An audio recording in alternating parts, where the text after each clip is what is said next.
Hi, my name is Tina Brown, and my story is Sharing is Healing. We can talk about health in my family, and I honestly don't know why. I had visited my family in Detroit, and we were all getting ready for dinner, and my uncle was just babbling out loud about things, but no one seemed to be really paying attention. So I had asked his wife, "What the heck is wrong with Uncle Larry?" She said, "Oh, he's sick. He has breast cancer." What? Don't you know that I'm an advocate? Yeah. Do you want some of this potato salad? And the rest of the family said nothing. And that was the end of the conversation. And about a month later, he was dead. In 2010, my dad died from a heart attack. And there he was, dead on the floor. I didn't know he had heart disease. In fact, my mom informed us as we stood over him. But that was the end of the conversation.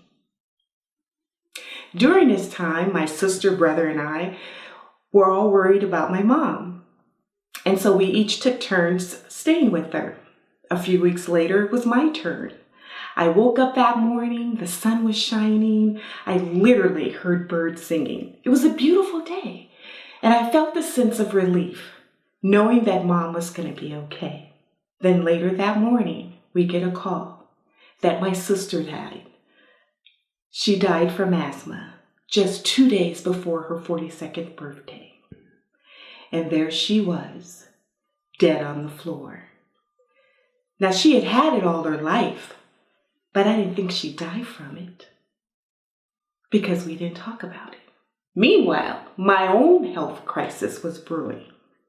I had been experiencing these electric shock feelings or lights flickering on and off sensations in my sleep, in addition to my hand, my arm, my foot, as if my whole right side of my body had fell asleep.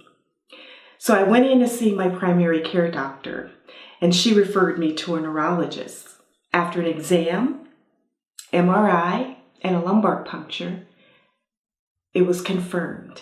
And I was diagnosed with multiple sclerosis, MS, just 2 days before my dad died.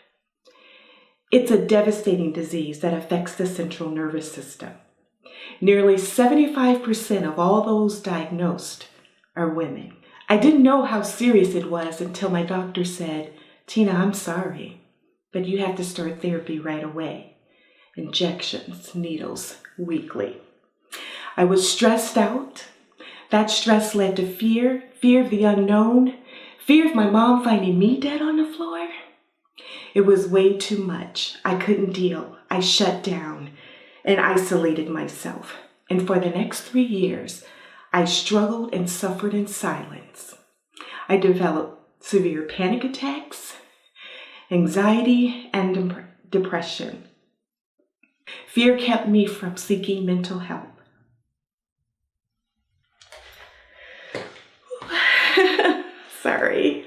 Sorry. I stopped doing the things that I enjoyed, like traveling to Maui, San Diego, singing, and selfies with my digital camera. I even picked up alcohol a deal. I didn't need a glass, I just drank from the bottle. Well, that only led to calories and headaches. I even started hearing voices. My voices, telling me that I can't make it, to give up.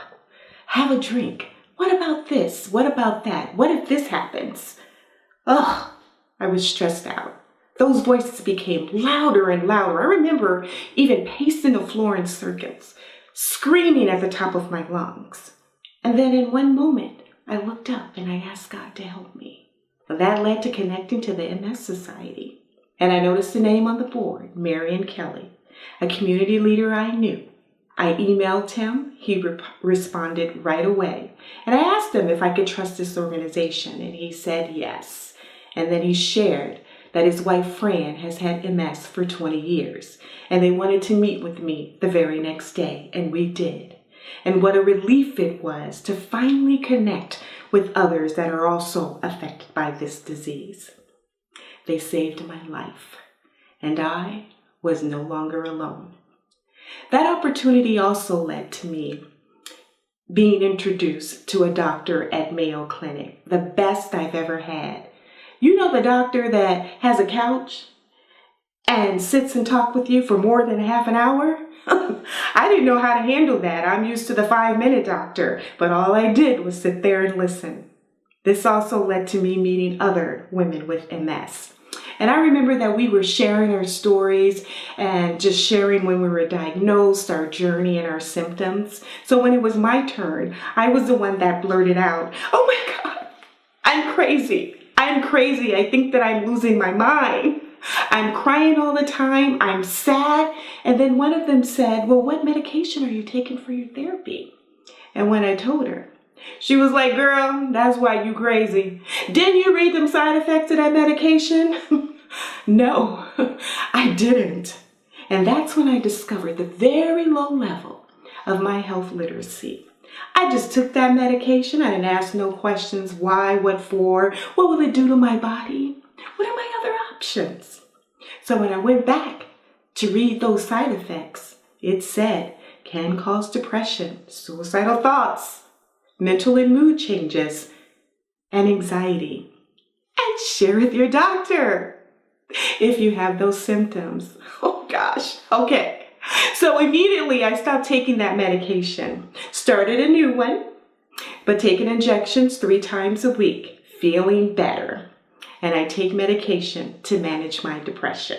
Today, orange is my new pink, and I'm living, understanding, and managing my MS. Sharing is healing. And if I could share with others about how I made it over and how I make it through, then my living shall not be in vain. Sharing is healing.